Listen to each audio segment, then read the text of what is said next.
Yes, exactly. Nourishing Traditions by Sally Fallon, now Sally Fallon Morell. I was blown away. And then at one of those natural health conferences that I had a little stand selling my goat milk and my creams and my lotions and potions, I heard the late Dr. Ron Schmid speak about the work of Dr. Weston A. Price. And it was light bulbs going off, firecrackers in my head. Wow! I had teetered on the edge of vegetarianism or veganism even, with the Hallelujah diet. Are any of you familiar with that? Yeah, it made sense, right? For about 5 minutes. Yeah. But the Hallelujah diet is a totally vegan diet based on the Garden of Eden. It totally ignores all of the rest of the Bible that talks about eating animal foods, right? It only works for people who've never sinned. There you go. Thank you, Joel. I'm going to remember that. It only works for people who have never sinned. And then they were tossed out of that garden, and what did Abel raise? And goats. What do you think he raised them for? He wasn't eating the meat. No, because they weren't eating meat. But Joel, what do you think? Do you think they might have been drinking milk? I think so too. You think they were eating them too? There weren't any Midianites to sell them to yet. No Midianites to sell them to yet. But yeah, I've definitely thought that they probably were at least drinking milk, maybe eating eggs, maybe eating fish, I don't know. But once they were tossed out of that garden, they had sinned. Sin entered the world. Their dietary needs changed. I like to think about how Cain and Abel were created by God with his own hands perfectly formed, whole, no toxins, no corruption. They didn't need everything that we need today. They lived in a completely different environment and a completely different world. Then they left the garden and everything changed. But then again, things changed when Noah and his family left the ark. What was the first thing that they did when they left the ark? They built an altar and they sacrificed to God. And God told them to be fruitful and multiply the earth. Every beast of the field and every animal crawling on the ground would live in fear of them, for they would have dominion over them and they were to eat. And that's, the crux of it. I have that in a lot of my articles. I'm always stating that. They were told by God when Noah left the ark, it was time to start eating meat. And as we talked about yesterday with Jamie, talking about organ meats, they weren't just eating the flesh, they were told to eat the meat. We follow through the years, we come to the actual Israelites and the priesthood and the laws of sacrifice. What was the best sacrifice to God? I mean, he gives a lot of instruction about what the Israelites, what the priests were to sacrifice to God. The poorest people would have to provide, maybe there were different sacrifices for different purposes, and there were sacrifices including plant-based foods, but the main sacrifices were animal foods. And if you were poor and you couldn't afford a calf, you bought a dove. When Jesus turned over the tables of the money changers and the merchants in the temple, that was all about people who were providing these sacrifices that the Israelites were required to sacrifice to God, and a lot of people couldn't afford it, and the prices were jacked up, and so that was a pretty corrupt system, and that was what Jesus was angry with. But the point of it is that the best sacrifices to God included, of course, always animal foods, but the fat he prized and wanted to smell the aroma of the fats. Not just any fat, not shaved off the side of a leg, but the most prized fat was the fat around the organs, the internal organs. And that's the fat, the most saturated fat that people are told all the time, don't eat, right? And yet, that was the best fat in God's eyes. Also, the organs were utilized as sacrifices. All of it was utilized. But have any of you, I'm sure some of you have, thought about what happened to that animal that was sacrificed when it was done? They ate it. The priests ate it. The priesthood did not raise their own food. They were dependent upon the Israelites to provide. But that whole system was law. It was obviously priesthood, religious instruction and guidance, but it was everything that we now have broken up into secular systems. But the priesthood earned their living literally by those sacrifices. They were divvied up. So that means that the priests took home to their families flesh meat, organ meat, fats, and they were prized. But of course they also took home vegetables and herbs. That was all part of the sacrificial system, and that was all part of what kept the priesthood strong and their families strong. So it was very important to them. Now, they didn't have science. They didn't have research and magazines to understand why all of that was physically good for them, but God did give them some instruction about that, so they understood. So I'm ruminating over all of this in my brain as I'm having a family, starting to grow a family. Basically, in my mind, I understood that we needed whole foods. We needed, I learned after getting over the Hallelujah diet and listening to Ron Schmid that we really needed animal foods. And it kept making sense to me because I was thinking about things like the instructions to the Israelites about what they were supposed to eat. I was thinking about it in terms of many biblical passages that mention God's people, Old and New Testaments, consuming animal foods and the value of those foods. And I was also learning about the research of Dr. Price, and that every culture around the world that he studied revered animal foods. I'm going to let Sally talk about that at 10:30. She's going to go into that in depth, so I'll leave that portion to her. But once I understood these things, I started consuming. I got rid of the, what was it called? Not better than butter. I can't believe it's not butter, thank you. Got rid of that and started just cooking with butter. I learned to make, it took me a while, it was hard, but I learned to make sourdough bread. I got a grain mill. I was already growing vegetables in my garden, and I knew not to use chemicals on them. And then we had animals, so I learned from Jerry Brunetti, you, Joel, a whole bunch of others on that whole circuit that I started to be privileged to be part of, just soaking it all up. So we bought our farmstead after living in the middle of 400 acres, where we started with a garden and a cow and a couple of pigs and chickens and all of that. And we bought our farmstead on 10 acres in Pennsylvania. And we took that piece of ground that was absolutely dead, hard-packed. It grew thistles, it grew chickweed, it grew some dandelions, but not much else. And nothing, some of that is edible, and it's all usable for medicine as well as food. But utilizing the principles that I learned to recognize were God-given principles of rotational grazing.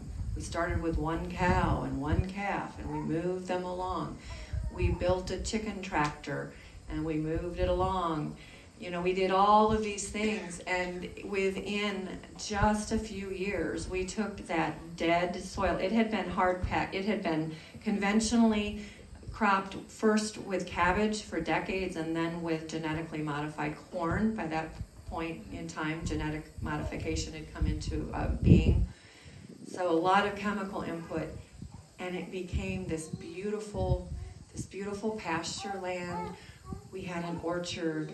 We had this huge garden that I couldn't even keep up with. It was producing so much food. We had chickens to eat. We had ducks and geese and all these things. Our family was growing and growing strong and healthy along with the land. And that's a kind of not really a metaphor, but it's a picture, if you will, of you can take dead, dying land, just like this land that we're sitting on was back in 1960. Yeah. And by utilizing God-given principles with the land as well as with the human body, we can regenerate, create beauty, create vibrancy. And that's what I did with my family on our farm, and that's what we did with our family ourselves. I started having all these babies. I had Erin before we got married. She came in and, George had an instant daughter who he adored. And then the next year we had Taylor, and Taylor's wife Sarah is here. Wave your hand, Sarah. Oh, okay, she's down there talking to Erin, I think. And we followed the wisdom of the day and said, that's it, so snip, snip. I don't say fixed, I say broken. People would say, even later, they'd say, you can fix that, right? And I say, no, it's not fixed, it's broken. So we actually did fix it a few years later. We reconnected plumbing, and then I had all these beautiful children. And at that point, when we started this, I like to say kind of a second family, I understood the very real importance of super nutrition to have healthy children. So we started with more milk, more butter, raw milk, lots of fermented vegetables, and on, all the stuff. Sally's going to talk about some of that, and we've already talked about some. But I want to just step back a moment and say that as per the work of Dr. Price, when you abandon traditional foods, the health and well-being of your own body and your offspring rapidly decline. As per the research of Dr. Francis Pottinger, a contemporary of Dr. Price, this effect goes generation after generation. It literally takes generations to rebuild. We're at a point right now in the modern world where our bodies are so physically degenerated that we can make big improvements on the next generation. And if that generation continues, we'll make big improvements for the following. But Dr. Pottinger found that it takes about 7 generations to regain really robust, pure human health. 7 generations. The field of study that looks into this very thoroughly is epigenetics. It's absolutely fascinating. I'd encourage you to look it up. But epigenetics basically shows exactly what Dr. Francis Pottinger found.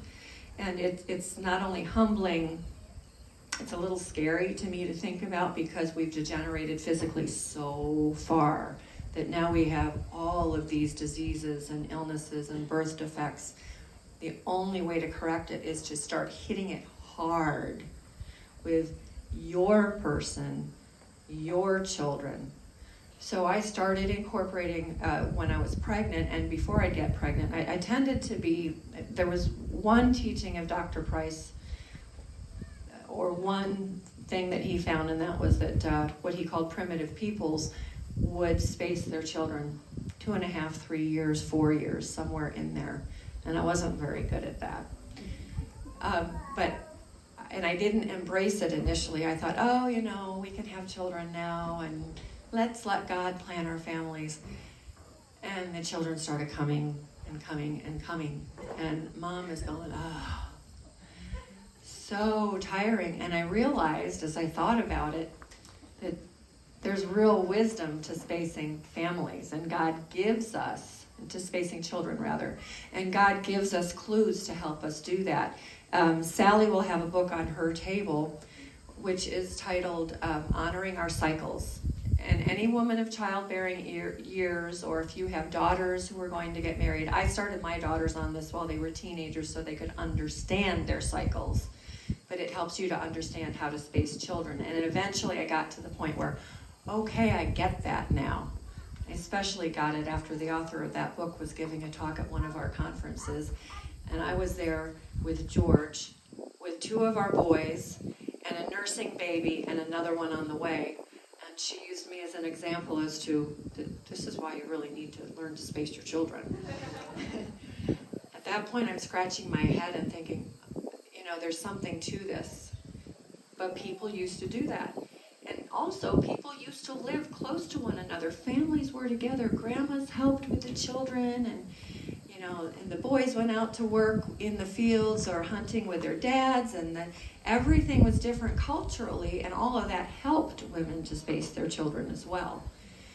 So I'm a firm believer in spacing of children, and hey, that got me almost 3 years between my last 2 children.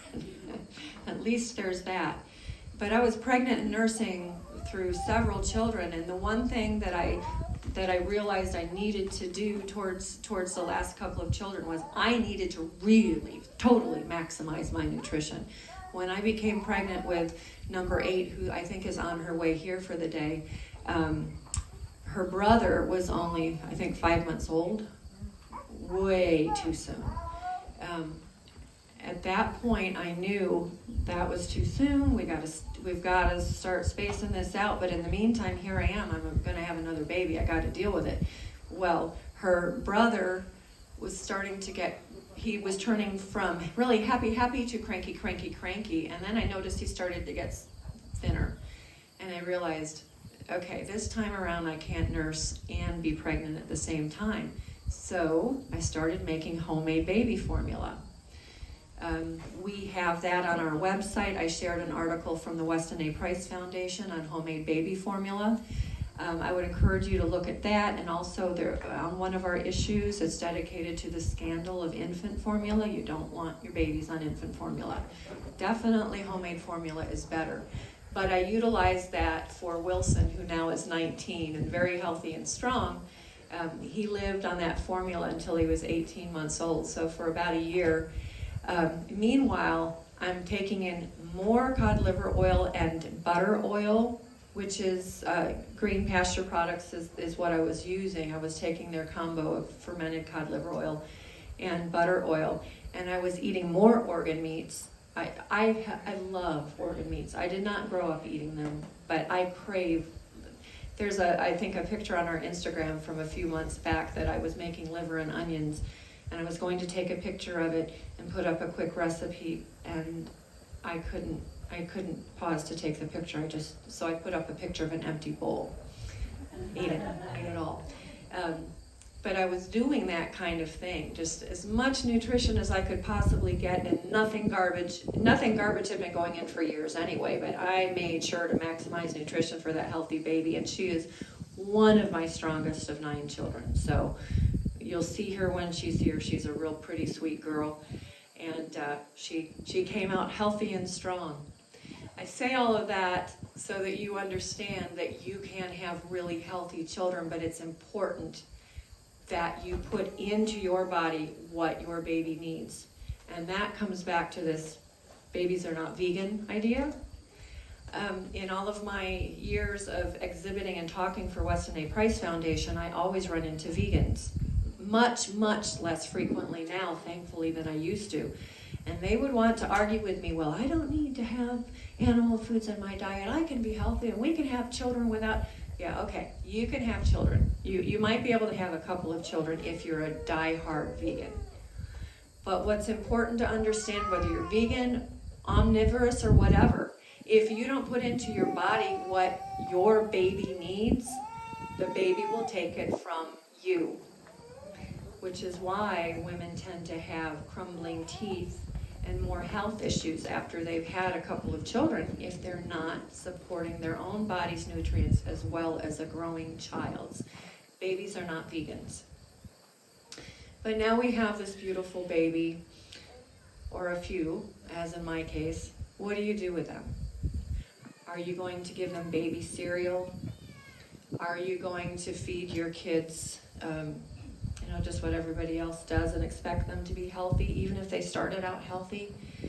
My kids have never been fed cereal by me. I think Aaron and Taylor a little bit in the early years. Children don't need cereal of any kind. Even healthy organic cereal is actually harmful almost across the board. Ezekiel has a sprouted cereal, which I can say, okay, that's fine. But our children rather need to be brought up on whole pastured eggs, whole milk, yogurt, preferably raw, cream. My baby's first foods became a little banana, some nice raw or just very slightly cooked egg yolk, and more cream. That was their first foods. Babies should not be fed cereal grains. This is because their digestive system has to produce the enzymes to break things down. Other than, breast milk or raw milk from an animal, which digests itself, babies are going to need to produce the enzymes to break down animal proteins, carbohydrates of any type, and other fats. The last the last enzyme that their digestive system begins to produce, which is in the pancreas, is the enzyme to digest carbohydrates. So you want to save the grain for last. I learned to eventually stop giving my babies even whole rice or oatmeal until they were at least a year old. So they were brought up on the eggs, the pastured eggs that we raised ourselves, but you can buy from farmers, and the raw milk and the yogurt and all of that. I would start them when they wanted to, everything goes into their mouths, right? And you think they want to start eating. Well, this is just exploration. So just because they grab XYZ doesn't mean that their body needs to eat that. But I let my babies chew on chicken bones, roasted chicken. I'd take away any parts that they could choke on, and I'd let them gnaw on chicken bones. I'd give them tastes of cod liver oil from my finger. Anything that is good for them, you can train a baby to enjoy just by eliminating the sweet stuff, right? So you don't give them even berries and stuff like that until later. But get them in the habit of tasting, exploring the foods that are actually the best foods for them. So, did Sarah walk back up? No, she's still down talking with Aaron. First of all, I sent Sally a picture a week or two ago that Sarah had sent me of little Brooks helping Mommy make bone broth. She had a bag of marrow bones and some celery and other things that we put in bone broth, and he was helping her put it in. She's training him in the kitchen, and she's training his palate to like foods that are good for him. I stopped by there whenever I was on my way to Missouri, whenever that was, and she had some liver pate and some sourdough bread. She puts the liver pate on heavily on the sourdough bread, and he eats the pate off, and he asks for more. And that's all training. That's training. So he, like my kids, aren't trained on fruit juice and baby cereal. They're trained on real food, whole foods that are nutrient dense and very good for them. Now, as they get older, they're going to eat, of course, more foods. One way that I use to help my children to want the good things is to have them in the kitchen with me, even when they're 18 months old or 2 years and they're on a stool. And they can't do very much, but I can give them a butter knife, and they can cut, vegetables. I can give them, if I'm making sourdough bread, I can give them a scoop of fresh brown flour and have them put it in. They're helping me make bread. I train them in the kitchen so that, first of all, they learn how to cook, which is important. So all of the kids have that life skill. But secondly, they are a part of the process. They take ownership in that. Therefore, they want to eat what they've made, or what we say. I just say, oh, you made that. So they take ownership. They're proud. They're happy that they got to do this. And that encourages them to eat the right foods. Now, we would have other kids come over. I had one mom who used to bring her kids to me. We were doing a homeschool co-op, our two families, only I was the only one teaching. And we would have lunch together. She actually brought me a pack of hot dogs to stick in the freezer because her son wouldn't eat my food, right? Because I also made lunch. It was kind of it's okay. That daughter is doing exactly the same thing that I'm doing in Bowling Green, Kentucky. She considers me her real mom, and she She's teaching other people. She's making these foods for her community, sourdough breads, kombucha, kefir, and all kinds of other things. And she and her husband started raising wonderful produce on their little tiny piece of land, as per Back to Eden Garden, so lasagna gardening, and I'd also taught her that. She and her husband together, they took up the cause, and by golly, they're raising their 4 kids on real food, whole foods, and she's doing everything right. So when other kids would come into my house, using them as an example, her brother in particular would turn up his nose. I'm not eating that. We had another young man who used to come over really often. Our house, our doors were always open. We always had kids. And one particular little boy, about 8 or 9 at the time, would turn up his nose every time he came to my table. Every time. And I'd say, this is what I did with my kids. This is what I did with visitors' kids. I'd fix them a plate of food with small portions of the things that I knew that they should learn to eat. But I'd always have some delicious something for dessert, which was always good, healthful, whether I made ice cream or panna cotta or anything. It would be there on the table, or some representation of it, so that they would be reminded and stimulated, I want that. And I'd just say, okay, just eat this, and then you can have that. Those kids, including those 2 boys, they would eat that food, ask for more. Maybe they'd ask for 3 helpings. They'd devour it, and then they'd enjoy their dessert. Of course, by the time they got to dessert, they weren't all that hungry. And one of those little boys' mothers told me many times, she'd laugh and she'd say, I don't know what it is, but he just says you're the best cook ever.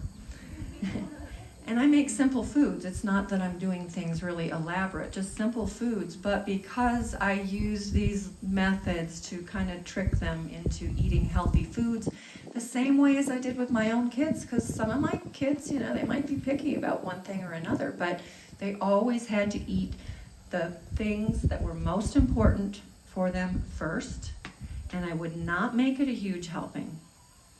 And oftentimes they ask for more, but regardless, they have to eat that, and then they can go on to whatever the treat is, and they've quickly learned to love everything. So one quick story about that is that, I'll tell 2 quick stories. One is that we'd always been butchering our own chickens, and I was using the whole carcass and the skin and the feet, but I never used the heads, and I kept hearing about how beneficial and nutritious the heads were. Joel, does Teresa use the heads? Does Chris use the heads? Maybe they'll try it after this, I don't know. Lucille, did you cook with chicken heads? No? Well, that's kind of that's stepping outside of our comfort zone, right? But I kept hearing, from Sally and others, reading various anecdotes that, the chicken heads have a lot of nutrients in them. You really should be eating them. So I had a batch of chickens to butcher, and I don't remember what was going on, but it was just crazy, and I didn't have time to do it. So I had an old order Mennonite friend who butchered for people, and I thought, okay, for $1 a chicken this time, I'll take my chickens over. So when I went to pick them up after they'd been slaughtered, she said, I didn't know if you wanted the heads or not, so I just left them on. And I kind of snickered and said, well, I've been thinking about trying that. So I came home with a batch of 50 chickens, and all with their heads on, and I thought, okay, now's the time to try. So I got out a stock pot, and I put a couple chickens in there, head down, feet up. So by this time the kids, they thought the feet were kind of gross, but okay, they could deal with it. But I put them feet up, head down, so they wouldn't see the head. And I'm on my computer checking email and stuff, and I go on Facebook, and I'm thinking I'm so clever. I type up this little post about, yeah, I'm making chicken stock today for the first time with chicken heads. Do you think they'll notice? Nah.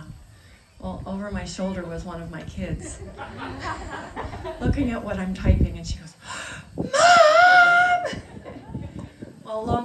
short, they ate. They didn't eat the heads, but they had everything that I made with that batch of stock. And, you know, I continued to utilize heads. I don't typically use them now, but I do always utilize the feet. So they create a beautiful gelatinous broth, and you want that gelatin because it rebuilds connective tissue.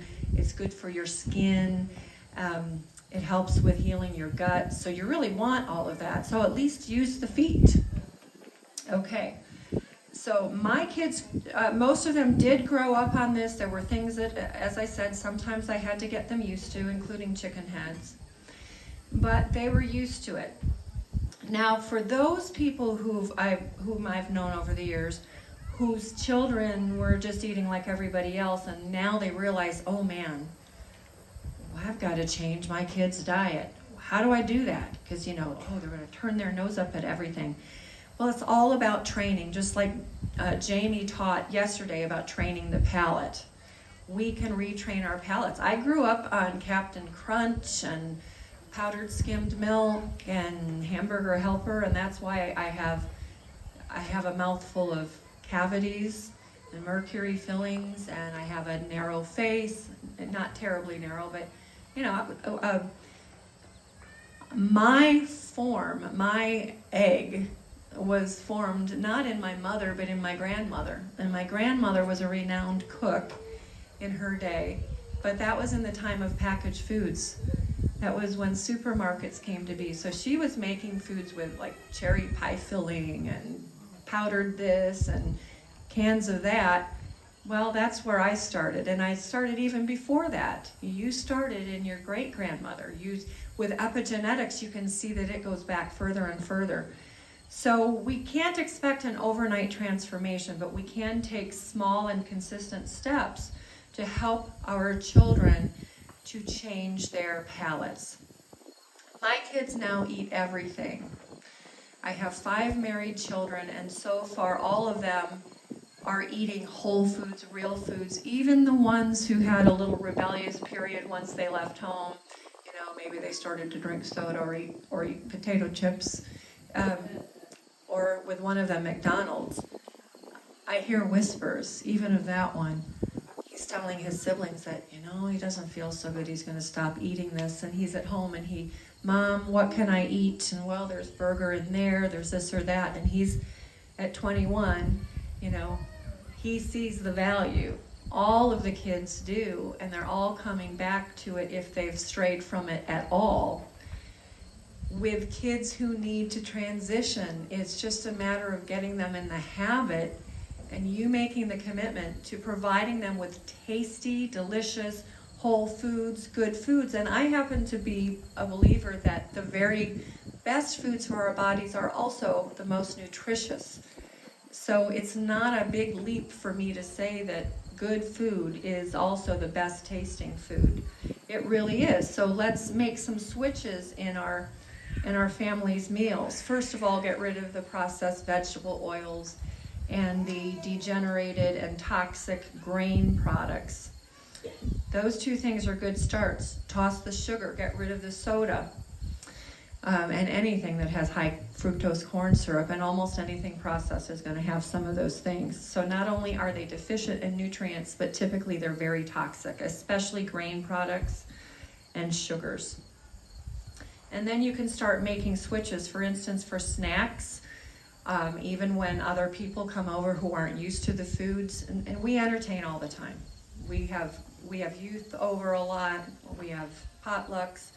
Not so much this year because we've been really busy, but I don't have soda in my house, and I tell people when they're coming, don't bring soda. I make herbal teas. I make sparkling rosemary lemonade, which everybody loves, so that takes care of the soda. Sparkling water. I make kefir soda. The kids yesterday enjoyed some kefir soda and some kombucha. I brought ginger beer too. They weren't into ginger beer. But you replace the things that are bad for them with things that are actually good for them and that are usually really quite easy to do. Kombucha is super easy. Kefir soda is super easy. Dairy kefir is super easy. And you can add some vanilla, you can mix some berries into it, and if you need to, you can put a little maple syrup or honey in it and whiz it up. So your kids are gonna love it. It'll make it easier for them to make that transition. But for snacks, I do popcorn. I do plantain chips. Maybe I'll bake some good cookies with sprouted flour and whole sugar, and I always cut the sugar down in any baked good that I make anyway. A few years ago, one of the kids had a birthday, and we were going to a church potluck. And being that it was their birthday, I wanted to take a cake. But I will not make a packaged cake, and I won't make a white flour cake and white sugar cake. I had an abundance of sourdough starter, and I used my discard and I made a cake, a sourdough cake. I added some cardamom and cinnamon and nutmeg and a little ginger and of course vanilla, and I used ghee and lard, which gives it a nice soft texture. I made a fabulous sourdough cake. I just whipped it up. Once you figure out how to basically do things, you have kind of basic formulas in your head, and you can just whip things up. So I made this cake. I baked it in a bundt pan. I think I whipped up a thin cream cheese and maple syrup icing and drizzled it over top. I took it to that church potluck where nobody ever ate anything I brought. And I thought, I'm going to have some cake left for tomorrow. They can have it for breakfast or a treat. Those people ate all of the cake. I didn't even get to taste it. It was gone, and several people were asking me for the recipe, and I went, a recipe? What recipe? But I just say that to say that you can take good food, wholesome foods, and you can make it taste good, and you can replace the garbage. My kids have never had like cupcakes for their birthdays that came from the store. They don't get it, they never will. I don't let that stuff come into my house. Well, for the most part. My husband takes care of a bakery, and he sometimes brings home the baked goods, and I usually send them out, or I put them in the chicken food for the neighbors' chickens. It's better quality than what you get at the grocery store, but hey, it's still not good. Anyway, so just make those changes with your kids or with your friends' kids, and you'll usually find, I have always found, that they end up loving what you make. And you have parents asking, how do you do this? Because they see your family's robust health. My family has had some health issues, and my husband still has an issue, which he needs to take. We're responsible for ourselves, is what I'll say. And one of my daughters. My husband is alive, I'm totally convinced, because of two reasons. One, God's not done with him yet. And two, because I feed him very, very well. So the rest is in his hands, and that's out of my control. But our youngest daughter, who I hope will make an appearance today, has some issues too, which Dr. Dan is helping me figure out, because no other person I've taken her to has really helped. But anyway, we deal with our health issues also almost entirely using herbal medicine and food as medicine, and we will be doing a food as medicine conference next. So we'll definitely delve into that later. But all of this, the gist of it that I want to leave you with is that families, you can feed your family, your children well, and yourselves well. You can make changes that need to be made so that you can live robustly.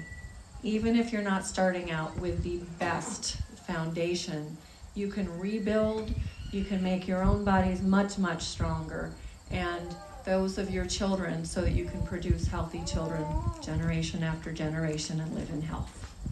That's it. Thank you.